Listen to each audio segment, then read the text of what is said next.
So hello everyone, welcome back to I Smart Study Point. तो देखिए जैसा कि आपको पता ही है कि हमारे पास बहुत कम टाइम बचा है 2023 बोर्ड एग्जाम के रिगार्डिंग। तो मैंने जो है एक चैप्टर वाइज सीरीज शुरू कर दी है, बिल्कुल फिजिक्स केमिस्ट्री ऑल सब्जेक्ट में, जिसमें आपको रोज का एक चैप्टर फिनिश कराया जाएगा। ठीक है, तो आज के वीडियो में 12th केमिस्ट्री का चैप्टर 3 होगा, विद्युत रसायन। इससे पहले मैंने फिजिक्स के 5 चैप्टर और केमिस्ट्री के 2 चैप्टर करा दिए हैं। ठीक है, इस चैप्टर में हम बहुविकल्पीय प्रश्न से लेकर अति लघु उत्तरीय, दीर्घ उत्तरीय और लघु उत्तरीय सब प्रश्न देखेंगे। ठीक है, जो कि आपके 2023 बोर्ड एग्जाम में पूछे जाएंगे। ठीक है, सबसे पहले हम बहुविकल्पीय प्रश्न देखेंगे। ठीक है, देखिए मैंने बिल्कुल एकदम कम समय में, बिल्कुल जिसने जीरो पढ़ा है, जिसने अभी तक बिल्कुल भी तैयारी नहीं करी है, वो भी बहुत अच्छे मार्क्स लेके आने वाला है। बस चैनल पे बने रहे। ठीक है, तो देखते हैं आज का पहला क्वेश्चन।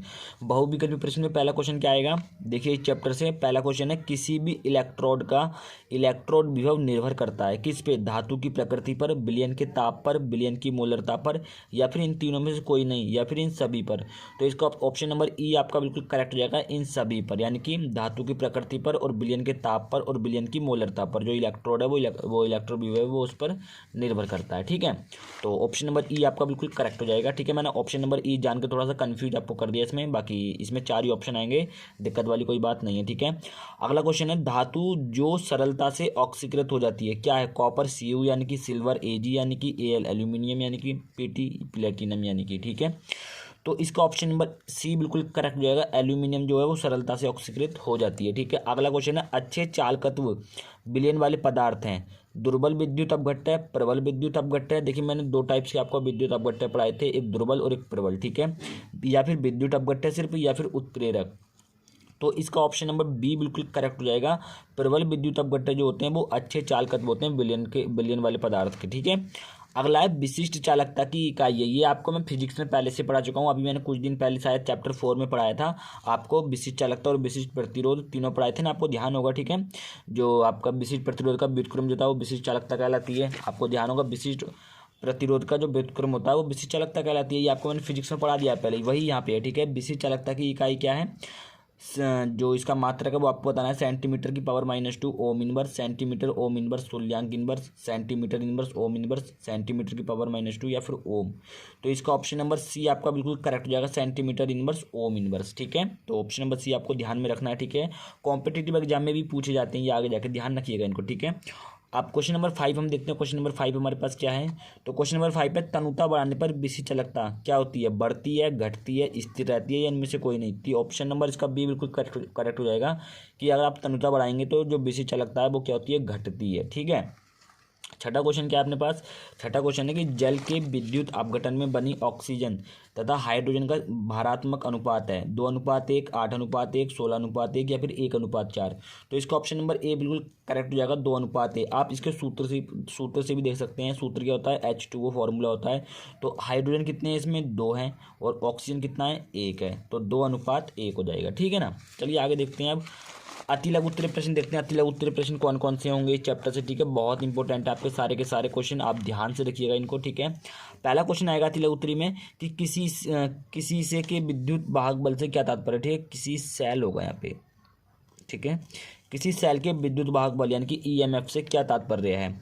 तो देखिए, किसी सेल के इलेक्ट्रोडों के इलेक्ट्रोड विभव में वह अंतर, देखिए कोई भी सेल होगा और उसके जो इलेक्ट्रोड होंगे, ठीक है, दो इलेक्ट्रोड होते हैं, तो जो उनके इलेक्ट्रोड विभव में जो अंतर होगा उस समय सेल से परिपथ में कोई भी धारा प्रवाहित नहीं होती है। ठीक है, सेल जो होता है आपका जुड़ा हुआ परिपथ में, उससे कोई भी धारा प्रवाहित नहीं होती है, तो वही जो होता है वो सेल का विद्युत वाहक बल कहलाता है। समझ में आया?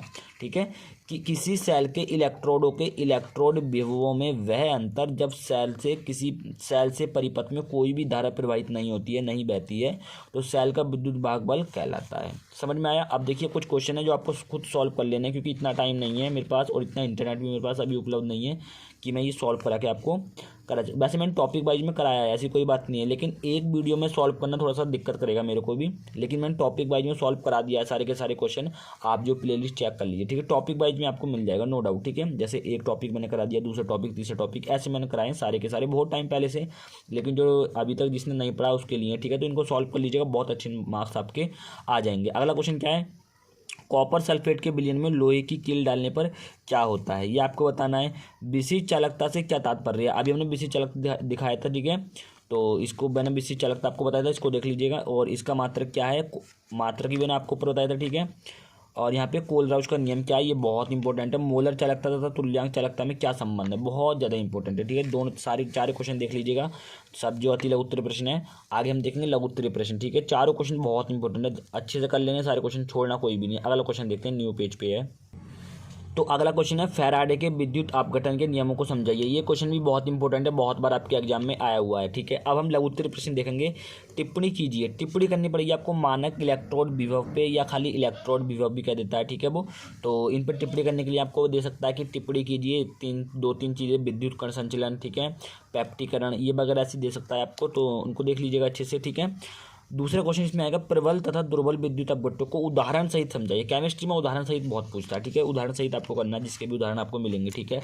तीसरा भाई, ये बहुत इंपॉर्टेंट क्वेश्चन है, वेरी वेरी इंपॉर्टेंट है, बहुत बार एग्जाम में आया हुआ है और आगे तक आपको काम आएगा। जब आप आगे जाएंगे बीएससी वगैरह भी करेंगे तो वहाँ पे भी है, ठीक है, वहाँ पे आपको डीपली पढ़ना पड़ेगा इसे। विद्युत रासायनिक श्रेणी किसे कहते हैं, यहाँ पे तो आज खाली आपको डेफिनेशन लिखनी है, लेकिन जब आप आगे जाएंगे तो इसके अंदर क्या है वो भी पढ़ना पड़ेगा, और अंदर बहुत तगड़ा है इसके, ठीक है। इसके प्रमुख लक्षण तथा दो प्रमुख उपयोग लिखिए, ठीक है। मैंने पढ़ा था ये, अभी मैं बीएससी कर रहा हूँ तो मुझे पता था, उसमें बड़ा खतरनाक सिस्टम है इसमें। जब आप पढ़ लेंगे अभी तो आपको आसानी पड़ जाएगी। मैंने तो थोड़ा ध्यान नहीं दिया था उस टाइम पे, तो मुझे थोड़ी सी दिक्कत पड़ी थी, लेकिन अब बढ़िया सब कुछ, ठीक है। अब देखते हैं दीर्घ उत्तरीय प्रश्न। देखिए दीर्घ उत्तरीय प्रश्न इससे ना के बराबर ही पूछा जाता है, कोई चांस नहीं है। दीर्घ उत्तरीय प्रश्न एक प्रश्न है, वो भी कम पूछा जाता है एग्जाम में दीर्घ उत्तरीय में, लेकिन फिर भी मैंने आपको बता देता हूँ, आपको तैयार कर लेना, क्या पता शॉर्ट टाइप में दे दे आपको कोई इसमें से निकाल के बीच में से।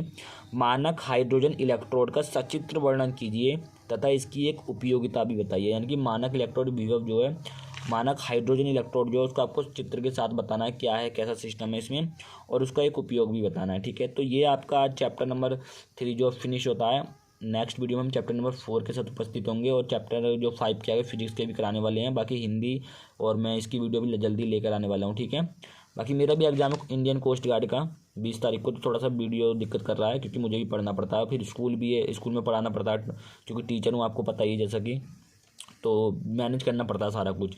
सुबह जाते हैं 8 बजे घर से, और वही शाम तक आते हैं कम से कम 4 बजे, क्योंकि 8 बजे जाते हैं, फिर स्कूल छूटता है, स्कूल के बाद कुछ बच्चे ट्यूशन आ जाते हैं, उनको पढ़ाना पड़ता है, ठीक है, और सुबह भी ट्यूशन पढ़ा के जाना पड़ता है, ठीक है। तो ये मेरे पास ये टाइमिंग रहती है, इसकी वजह से वीडियो कभी कभी नहीं आ पाती है, लेकिन मैं फिर भी रोज़ वीडियो लाने की कोशिश करता हूँ, ठीक है। बाकी चैनल पर नए तो सब्सक्राइब कर लीजिएगा, और डिस्क्रिप्शन बॉक्स में टेलीग्राम इंस्टाग्राम का लिंक है, जाके फॉलो कर लीजिए, कोई भी क्वेश्चन आप हमसे कर सकते हैं, ठीक है। मिलते हैं किसी नेक्स्ट वीडियो में, तब तक के लिए जय हिंद, वंदे मातरम, भारत माता की जय।